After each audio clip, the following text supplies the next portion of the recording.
It's like the taste of butter. I beg thee, my Christ, I have not done my family. Will you stop nagging at me? It's always so cold in here. Good afternoon, my name is Rodney. This is Jared to Jared. On this week's episode, the Jareds will discuss Robert Eggers' The Witch, New England ghost stories, other indigenous cultures, the Amityville Horror, and much, much more. Gentlemen, welcome to the screen. Oh yeah, man. So the way I see it is like The Witch is the greatest movie ever made. Is The Witch the scariest movie ever made? No, definitely not. No. Yeah, far from it. But it is really good. What makes it bad? Oh man, yeah, that's okay. Good question, because it's a good movie. Yeah, it's a great movie. Right. What makes The Witch bad? Nothing. I don't know. Maybe it's a little bit slow at some points. I mean, like, the dialogue is amazing. Like, the way he uses all this, like, New England, like, Puritan era New England dialogue. Right. Which we get in the in the Lighthouse. Yeah. Right. A lot of Robert Eggers movies are like highly researched. Yes. Which is which brings a fucking, an ethos or a pathos to the you enter the world. Lines, right? Yeah, you enter the world, absolutely. Yeah. What's bad about The Witch? I don't know, man, because I can't think of anything bad. It's a great movie. Because even if you look at just like the general themes, like pride, that's a huge theme, and I think it's like a good dissection of like pride and what that actually looks like, whether in like a very intense New England, Puritan New England context, or just like generally. Right.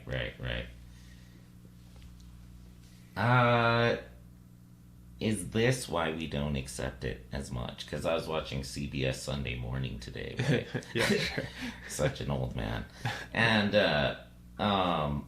they did studies on our attention spans. And now most scenes, like 90% of scenes in movies, don't last longer than, like so many, like 3 minutes or like 2.5 minutes or something like that. Yeah. Whereas in like, 2001: A Space Odyssey, every scene was like 7 it's like to a 12, 15 minute minutes. Yeah. And I think that Eggers like channels that who's the director of Space Odyssey? Kubrick. Esque sort of 70s dynamic, right? Where the scenes are really long, right? It takes a while. It's you don't see the witch all the time. It's not action. Right, yeah, because you only see the witch like 3 times in the whole movie. I think it is. Yeah, exactly. So I mean, and that's the thing that he does a great job of, but that maybe contributes to that like feeling of a slower pace relative to other movies. Is like it's environmental horror. Right. Similar to like Midsommar or something. Right. It's environmental horror much more than it is demonic possession horror or action horror or whatever. It's environmental. It's the ambiance that freaks you out. Right. Because there's so many like almost still shots of the forest, just like staring out into the forest where like the baby disappeared into. Right.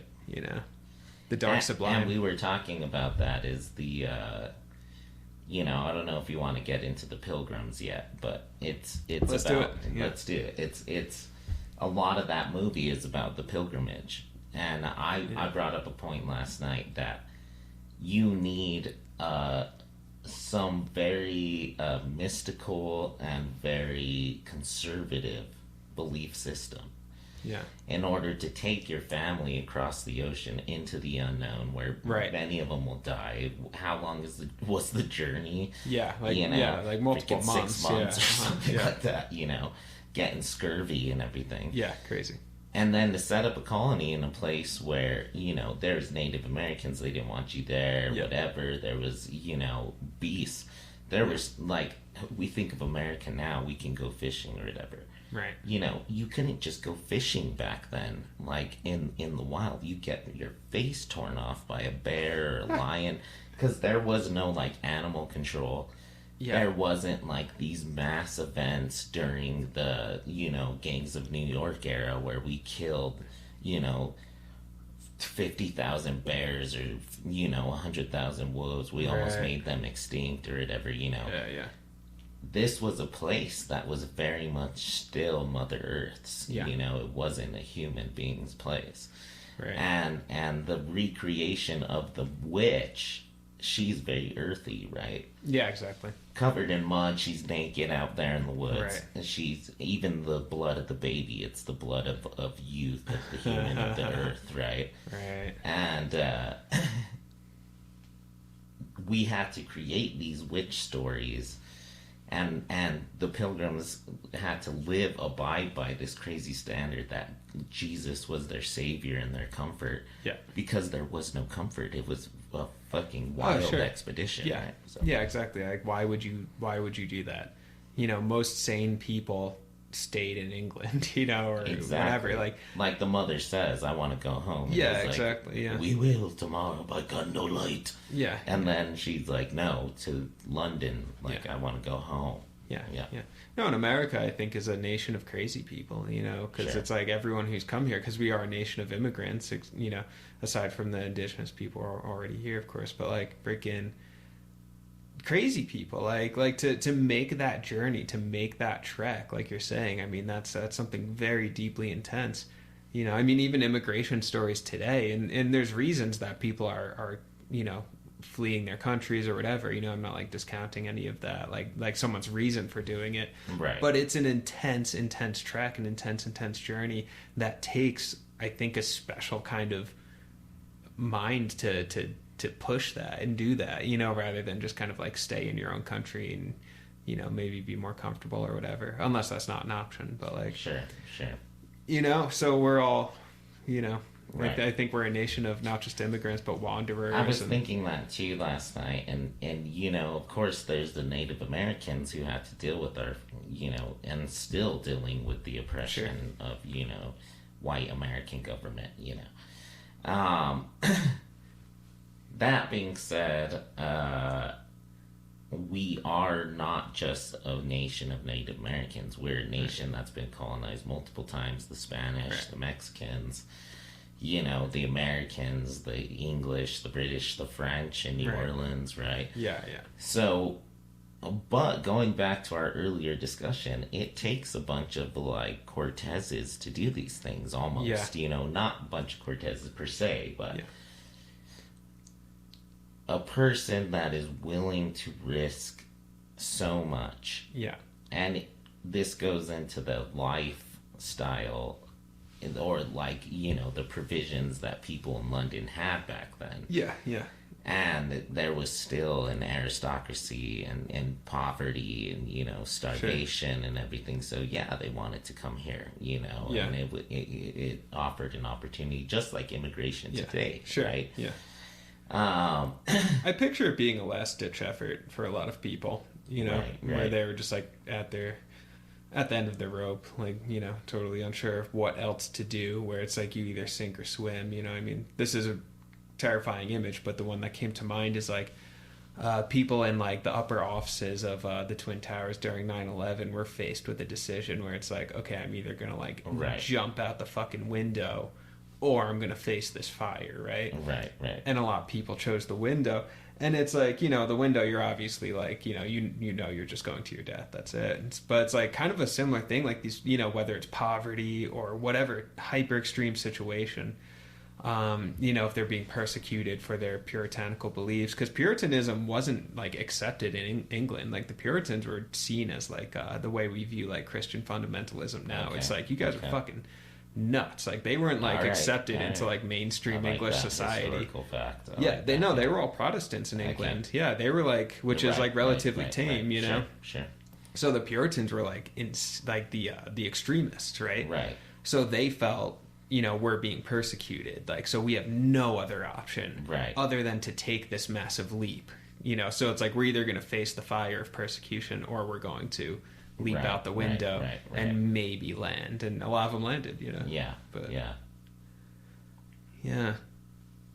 I like that historical bit because then they were essentially trying to find themselves a home to establish their own puritanical ideals, you know. Yeah.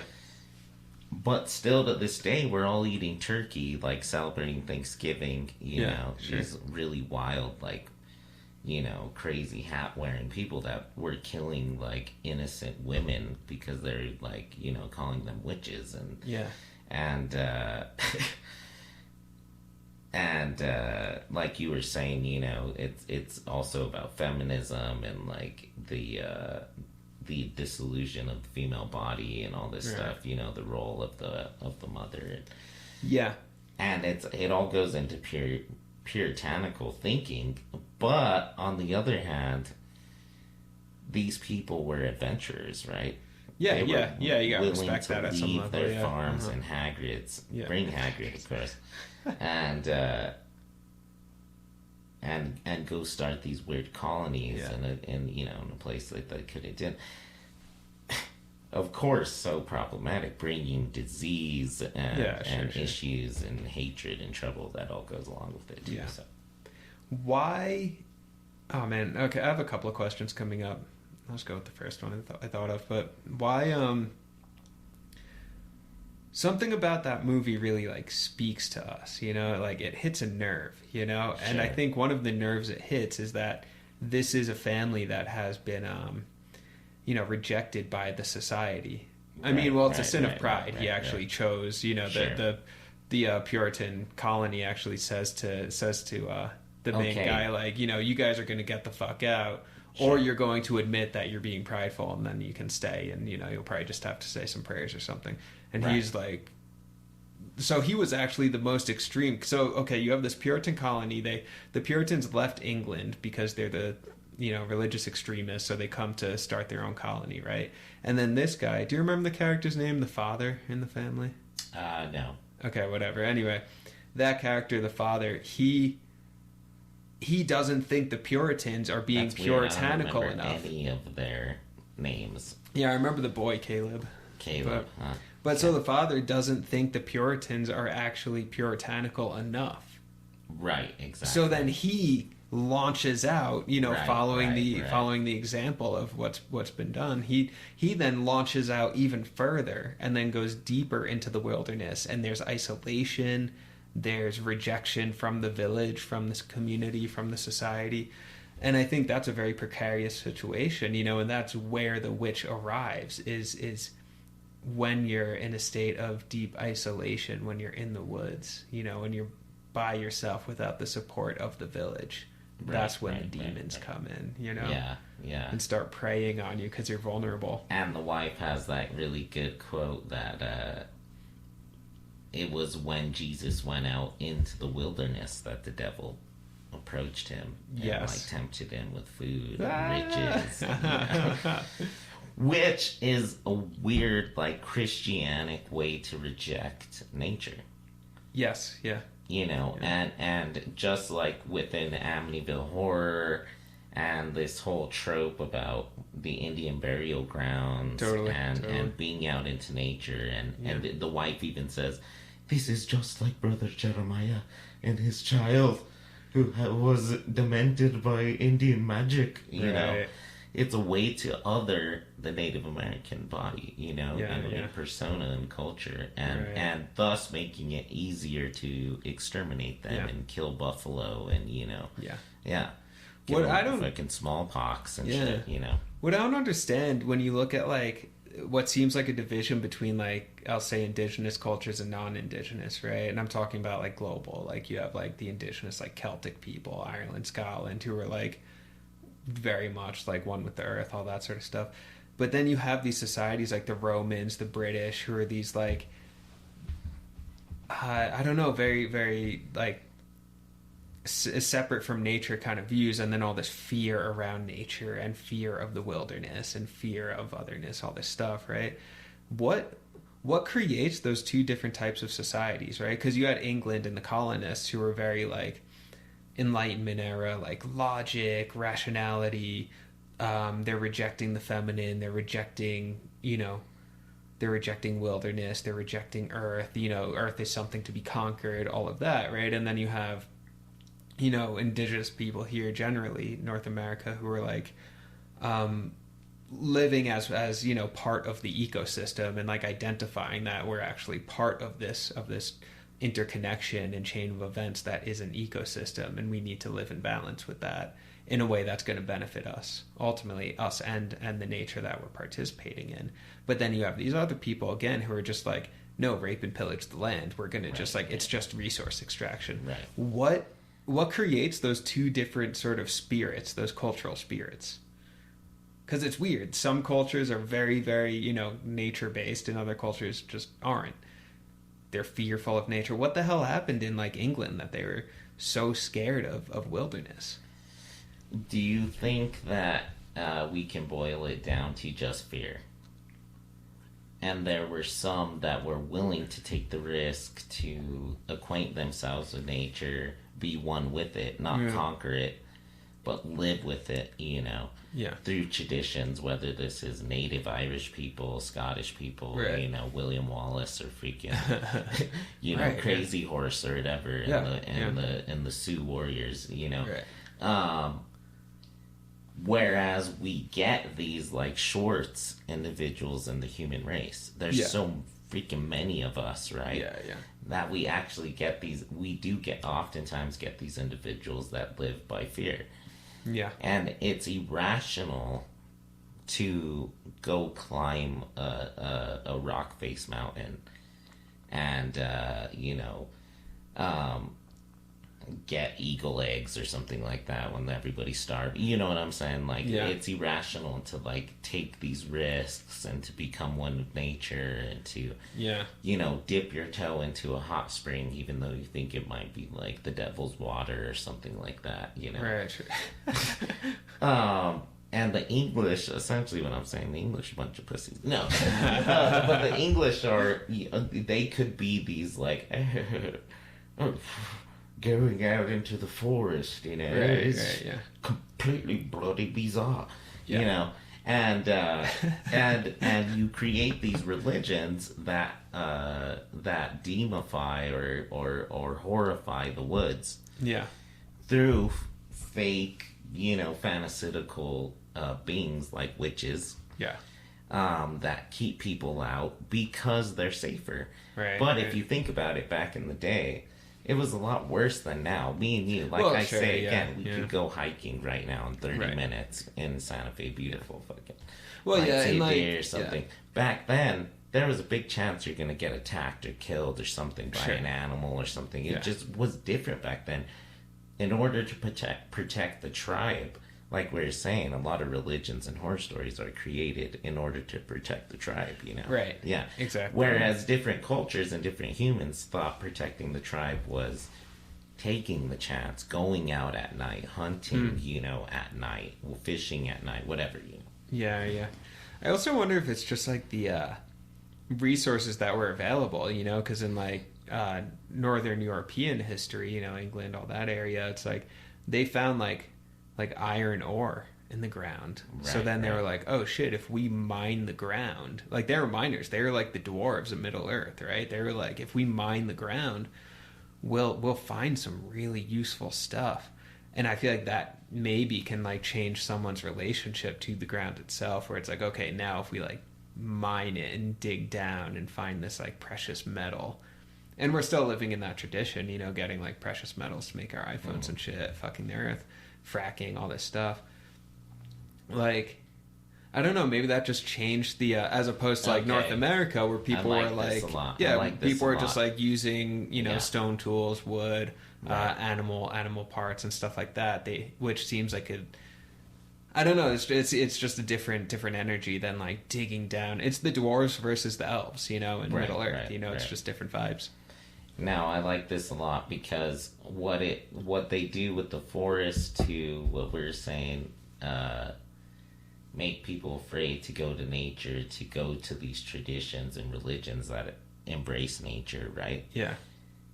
They use that same tool to other nature. Right.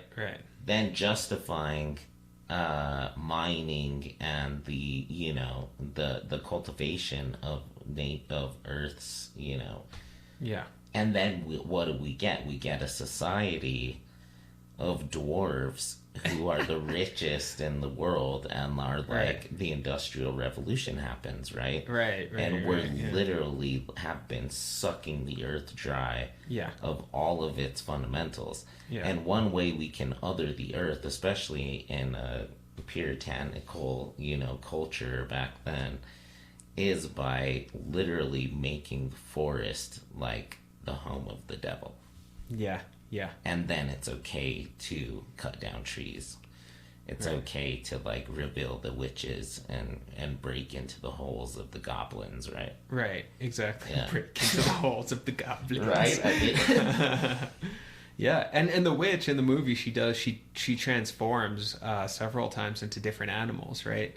So you only see her in human form like 3 times. But okay, it's like what is the witch? How does she appear throughout the movie? As the old hag, right? The scary old crone, which is very like folklore-y fairy tale witch, you know. Sure. She appears as a rabbit. The rabbit. You know, you're getting Black Phillip, who's the goat, Black Phillip. who was Satan, not the witch, but still Satan Sure, as an sure. animal.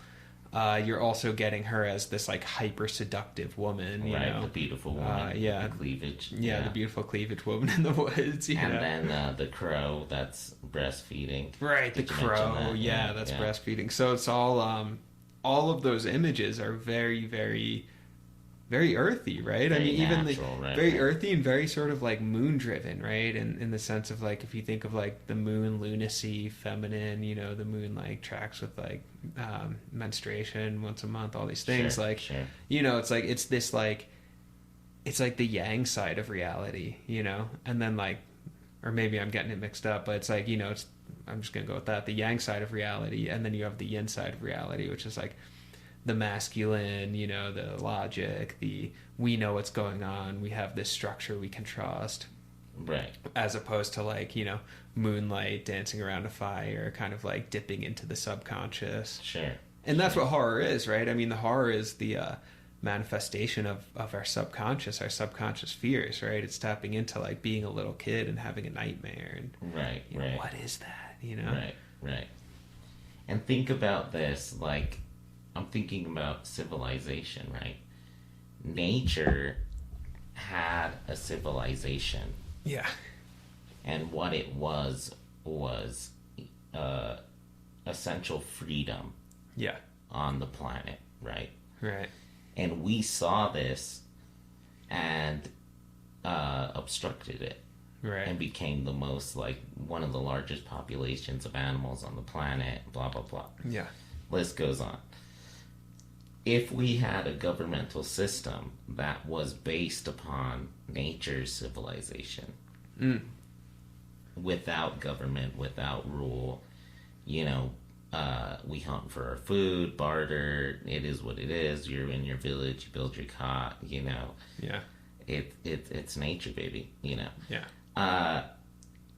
Would we potentially get, you know, hypothetically, an alien race that's based on rules that would see us in a natural space as also like this witch figure that needs to be conquered and taken over and placed rules upon? And, you know, state parks need to be made, and civilization needs to be man-made or other than the planet itself made civilization. Yeah. Right? Planets themselves have their own civilization. What do you think about that? Planets themselves have their own civilization. Not sure I understand. Like nature before man had a Yeah. civilization, which was everybody who lived on the planet lived in accordance with their own, you know, Yeah. subset rules of their species. Yeah. And their instincts and survival, Yeah, yeah. and there's not necessarily like a government or America Oh, I see. of Okay, yeah. wolves or like this is like, you know, Yeah.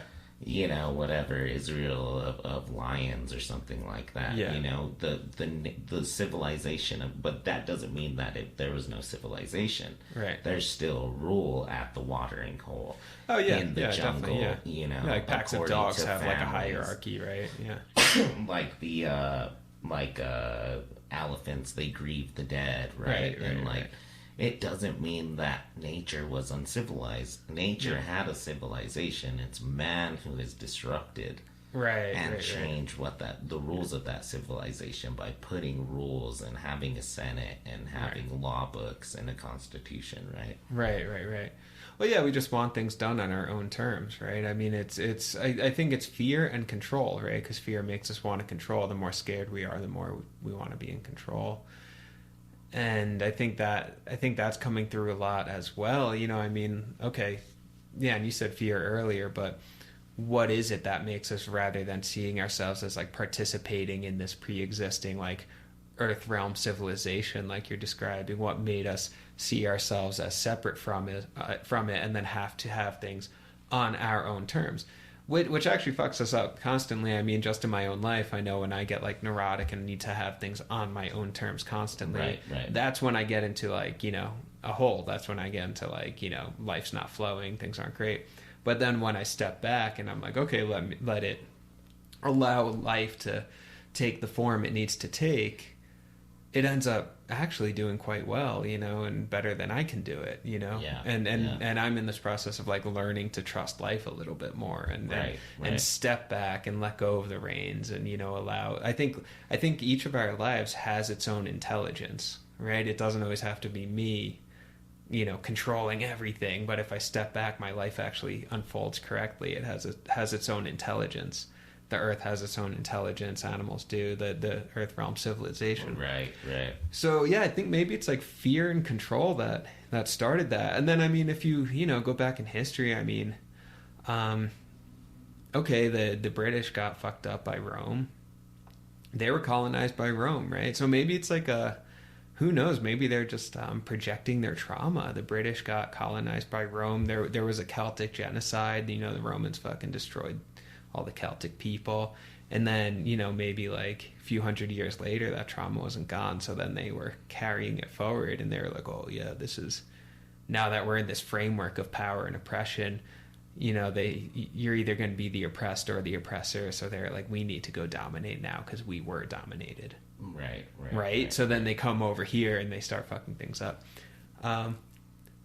But, you know, I mean, you know, there's also power dynamics and everything in North America and people's here, you know, I mean, like the Aztecs were fucking crazy. They were destroying people, you know, had their weird empire going on. Right. Maybe it's just human, you know, maybe it's just like part of our makeup to be abusive towards things.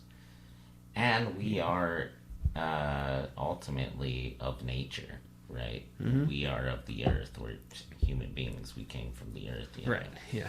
A bunch of water meat sacks, you know. Right. So we try to abide by and recreate and evolve nature's civilization and rules. Yeah. From the original, you know. Right. But what happens is we fall into these moments of control, power, lust, the 7 deadly sins. Right. And that's what I'm thinking, though, is that where does pride come from? It comes from control. Definitely. Oh, yeah. It comes from, right? It comes from a sense of I have so much pride in myself because nobody else can control these situations I'm in my life better than me. Yeah. And I have nothing to learn. I'm prideful, you know. Yeah. It's pride, like, you know. And pride's an interesting thing, especially, like, you know, not to go back to the Bible or whatever, but it's like pride before the fall. Sure. But then they say God is a prideful God. Yeah. And be prideful, right? And like sometimes, like, me and baby mama would have like arguments about this and be like, you're so prideful, like, stop being. And she'd be like, take pride. And like that's like a few, like, you know, it's weird. It's like this weird balance between like take pride in yourself, but don't be so prideful that you actually like cause all this crazy, the witch to come out of the forest metaphorically and steal your baby, Caleb! Don't let corruption be your god, which pride can be, Yeah. And that's another crazy thing is pride is corrupt. Like, too much pride is corrupt. What's been corrupted? I'm glad you bring this up.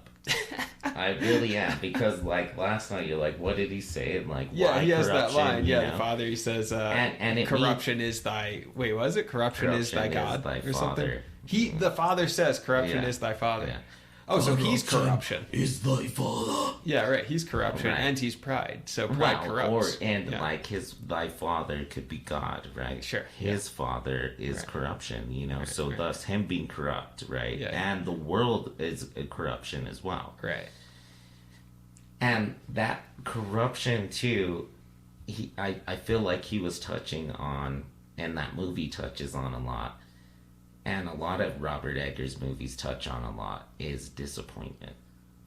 Interesting, yeah. And like the things that we expect, whether it's relationships, religion, your family, your belief system, so many moments in that movie are of shock from inhumanity. And humanity means something you can like, sort of like rely on more or less, Yeah. and something that you expect a reaction to, you know. And disappointment, like when the daughter, he starts calling her a witch. She's actually a good daughter. She's not like consciously trying to do this shit, right? Yeah. And she's in disbelief. It's like, how could you do this? Same with him, with the pilgrims. How could you do this, right? Same when he gets hit with the goat. Yeah. To God, how could you do this? It's corruption. Like, I loved you. Like, we always think there's an injustice happening because we feel entitled or something, right? Yeah. That is humanity. And when somebody like fulfills your expectation, it's like a moment of being human or something. I don't really know.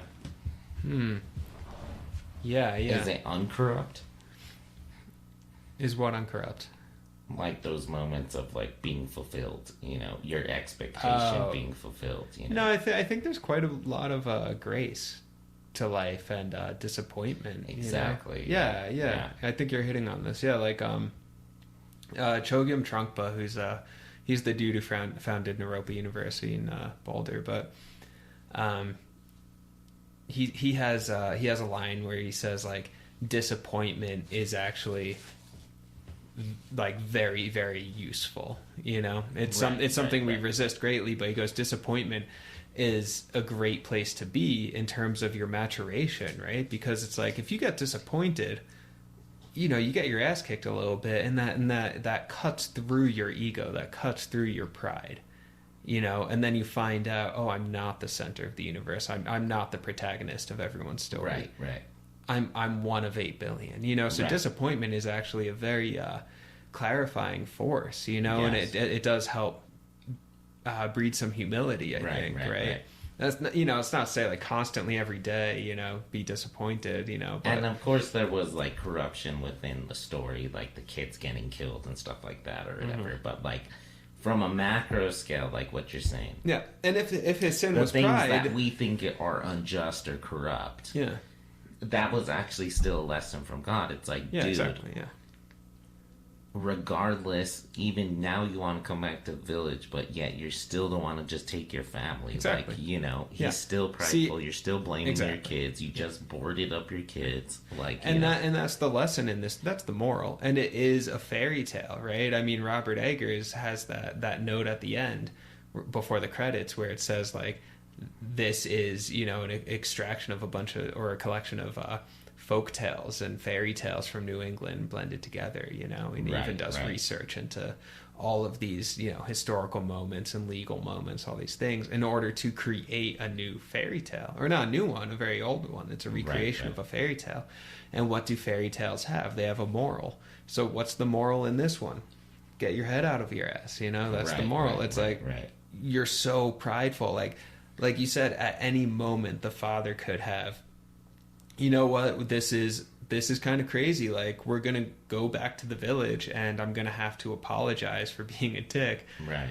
But this can stop. It can stop Right. at any moment. And look at our own lives, right? Because it's like, we find ourselves caught up in drama, whatever, whether it's intense drama or minor dramas. We all have some kind of drama in our life. When does the drama stop? When you're ready for it to stop, when you're done with it, when you've had enough, when you don't want to participate anymore, when you've been disappointed enough that you're like, this is dumb. Why am I still participating in this drama? Whether it's, career shit, relationship shit, whatever it is. Right. It ends when you are ready to stop playing your games, right? Right. Yeah. And I think also in that Movie's moment, so good, like bro. it's he realizes that he's also corrupt, right? He Right. Finally he realizes when he gets fucking goaded by Philip Yeah. that corruption was his father, See, now how about this? Because and we are our fathers. yeah, You know, right, Yeah. exactly. So how about this? Like, there's one theory, like in the Bible, that like even Satan is like part of God's plan, right? That's exactly what I was thinking. That's what's happening in this, right? Philip's a sweetheart. Yeah. He's like Black Phillip the goat, sweetheart. Black Phillip, Yeah. and he's doing God's bidding. Yeah. No, exactly. Like, Yeah. actually, and that's the irony. And the Bible And the always has witches this are of shit. nature. where it's They're like, of Earth. Earth is Yeah. God's creation. It was before us. Right, exactly. So, oh man, see, this is wild. You zoom out far enough and then see that all of it's the same thing. It's all perfect, right? So, Right. like Lucifer is actually just carrying out part of God's plan, right? He's serving an important function. Right. So, for the father getting fucking gutted by Black Phillip, the Satan goat, is actually serving him because it's helping his humility. And in that universe, let's say in the universe of the witch, there's reincarnation, right? Right. I bet you that father figure, he's going to come back in the next lifetime with a bit less pride. Right. And he's going to have a smoother life because of it. He's not going to have to get gutted by a goat at the end because he wasn't so prideful. Right. He learned his hopefully he learned his lesson, and then we'll get to have a better incarnation in the next one. Right, So Lucifer is actually carrying out God's plan, even though it hurts us. Have you heard of the Gospel of Judas? I think you told me about that one. Is Yeah, that like in the what's it called, like the agnostic Bible or whatever, or the apocryphal And Bible no, it or was something? it was like part of like the Christian mystic Bible before the priests and popes tore the Bible apart and Okay, got rid of interesting. the Gospels. Yeah. And these are old. It was an old scroll that was found. Sick, yeah. Part of this Love like old Dead Sea scrolls, yeah. Scrolls or whatever, Right. And in the Gospel of Judas, Yeah. Jesus takes him aside and tells him what he has to do. Right. Yeah. And he's reluctant. He doesn't want to do that. He doesn't want to sell him out, whatever. Yeah. But Jesus had to die Right. for man's sins. That He's was like, it's all part of the story. performance, All bro. It's part of the plan. story. Yeah. Uh-huh. Right. And he told him, you're going to have a special place in heaven, with me if you do this. Yeah. So, he does it. And that's So cool. like within the Gospel of Judas. Same thing. Right. It's like, but yet the priesthood saw the story as Judas as the demon. Right. A lot of audiences see Philip as the demon only. Well, and the difference is it's a dualistic world perspective versus Right. a non-dualistic one, right? Because dualistic is good and bad. So now we're demonizing Judas, we're demonizing Black Phillip, we're demonizing Right. nature, all these things. but then when you take a non-dualistic perspective, it's everything is serving its function, even the bad stuff. Right.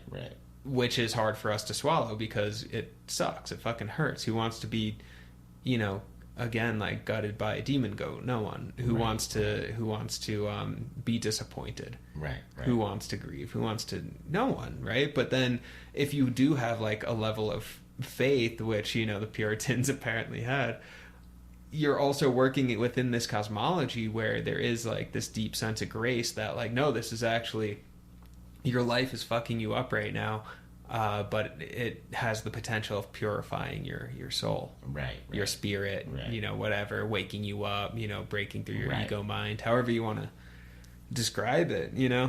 think there's quite a lot of wisdom to the witch. Yeah, there's no reason to like demonize Gale from Taos. Yeah, Gail from Taos. We're just trying to find the gateway to how so we can close it back up, you know. Right, and it's it, right. but there's like that's an interesting scene too. And also like at the end of The Witch when she takes off her clothes, talking to Phil and freaking. Right. Talking to Phil, you know, dude, just chilling. He goes out of the woods, you know. Bro, I love with that those scene. chicks and, Oh like, man, you know. that scene gets me so fucking psyched because like fucking the dialogue when Satan leaves for Black Phillip's like, would you like butter? Would you like to taste butter? Would you like to see the world? Would you like to live delicious? So good. Oh man. Oh man, she's just like yes. Yes. It's I don't know it's so how to sign awesome. my name. Yeah, he's like, I would. Yeah. Oh man, so crazy. That movie's amazing, bro. You know. And then she goes to nature, and then look, man, right. who wins in the end? She does. Because you know, Dad's getting fucking gutted by a goat. Mom's corrupt. fucking freaking Mom's out, bro. wild. Little boy's puking up apples after he made out with the witch. and he's like wanting to incest with the sister. Crazy Those shit. two little Those twins two little are kids get possessed. fucking They're wrecked, the you know. worst, you know. And then that girl, oh my god, what the hell was her name? But anyway, the like teenage girl figure, right. she's like goes back to nature. She finds this really cool community of like all these like spirit witch chicks dancing naked in the forest. Like she wins, bro. She gets to like levitate in the end. She gets to taste butter. It's like She's living deliciously, you know. Yeah. Dude, I love how that speaks so much to like the poverty of it too, where it's like imagine right. You can't even like at that time that probably made sense where like butter was this like luxury. But Well, like, then it goes into the puritanical, like I was saying, you need these wild beliefs in order to survive a wild adventure like that. Put Dalton through some crazy freaking traverse journey in a new wild land, you know, on a different planet or something. Crazy, bro. Yeah. We would need some crazy thing where literally it's against the religion to like eat butter Yeah. and be delicious Right. because you can't. Oh, maybe it wasn't So a poverty if thing. you Maybe they were don't just like do anti-butter. Yeah. No, but it's a poverty Yeah. because you can't get it. But could So they get it? But then they just like the religion rejected butter. The religion rewards you for not eating. Right. But you can't eat. Yeah. So that's the only That sucks, reason yeah. how you can't eat butter Right. is by being rewarded by something we made up in our heads. Right. You know, that rewards you for not eating butter. That's so and weird, they bro. say if you do indulge and like find butter and don't share it with the village, you're Satan, you know, Yeah. or you're a witch or something like that. Yeah. And it's like, trust me, I know you're hungry right now and you want butter, but A, I can't get you any, and B, even if I could, that's like Satan. Come on, dude. Right, you want to be a right. witch? Only witches eat butter, bro. Oh man! All right, here's the question, man. Would you sell out to Black Phillip for some butter? Not for butter, but I would want to live deliciously. Well, that's what I mean. That's what I mean. Would you, all right, Satan comes into the room and he's just like, all right, Valdez, here's what's up. You can have world travel, money, women, butter. You can have everything, right? Right. Do you sign the book? Do you sign Black Phillip's book? I mean, if the compromise is like chopping up Henry, my nephew, and putting his blood all over me and like freaking like rubbing a spear all night, no, Right. No, okay. I'm not down. So you're not down, okay? Yeah, butter's not worth it. I'll just Well, eat see, some and that's the garbanzo thing, 'cause, beans, yeah. But that's also that. Okay, so let's take this Christian whatever trope, the witch, Robert Eggers, Sure. and put it to like Zion, Yeah. and the Matrix and the contemporary time. That's so cool. Yeah. It's like, are you going to eat the steak? Are you In going Zion, to, yeah, in Matrix, well, yeah. in the Okay. Matrix, Right, are right. you going to load in and be like, oh, it's so delicious, Sure. Or are you going to eat the pudding, the nasty oatmeal in Zion? Yeah, kind of the you same know? thing. Yeah, right. Is it Yeah. worth the just pleasure, material And gain, Mr. all that Smith stuff? is essentially Gain the world but lose your soul. Philip. Yeah. Right, Black Phillip. Yeah, gain the world but lose your soul. That's the question here, right? Right. And that was yeah. that's what Jesus was posed to in the wilderness. Right, exactly. Yeah. And that sort of like goes into greed too, Yeah. and like making money in the stock market or getting that job as a CEO or whatever it is. But I think there's a way to that's dichotomy thinking too, though, man. Because I think there's a way in which you can like build a really cool business that like benefits you and your family and the people around you, and make a ton of money and live deliciously.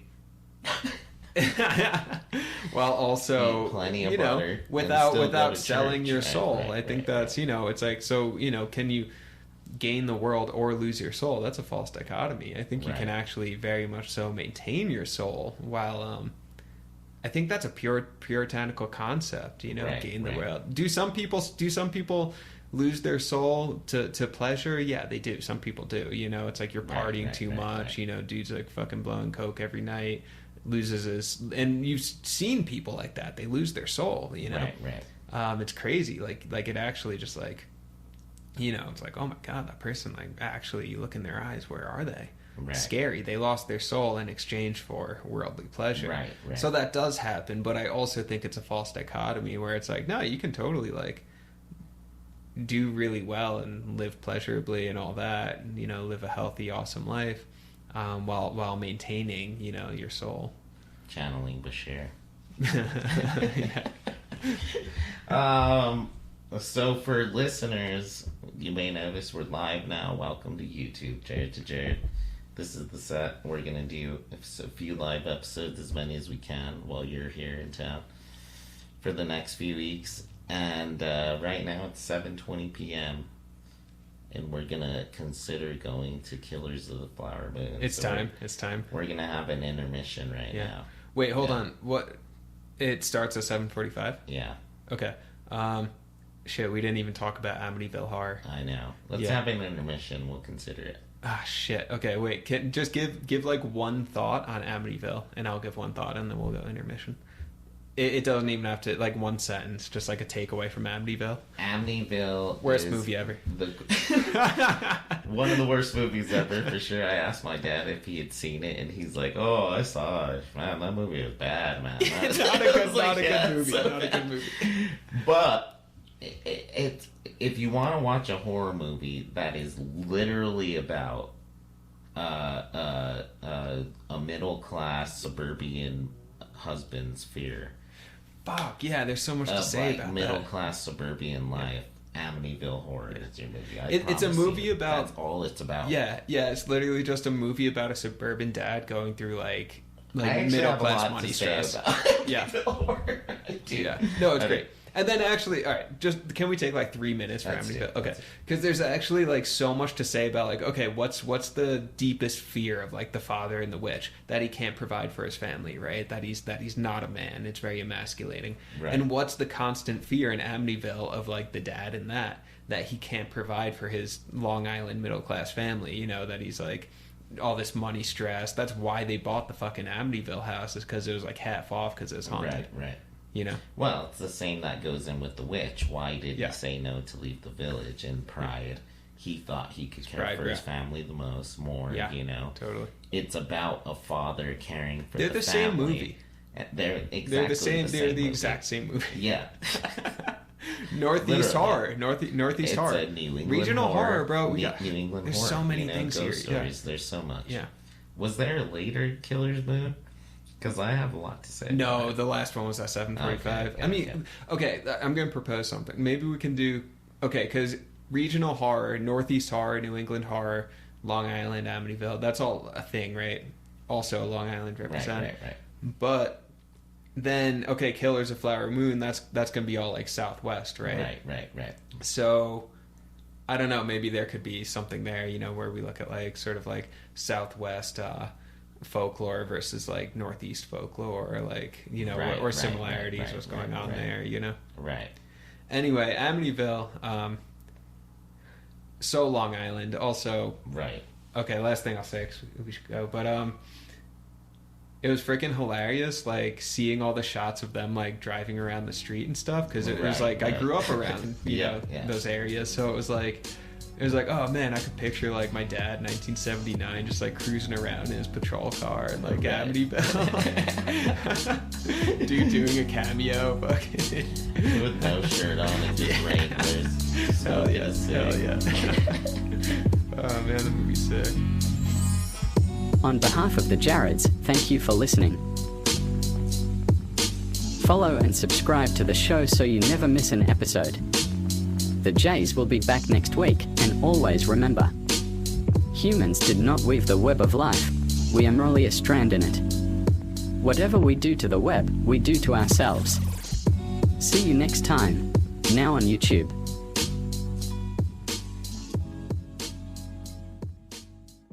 Need another podcast? Give Jared and Jared a try today. No, don't do that. But they're saying do it, so that's the ad.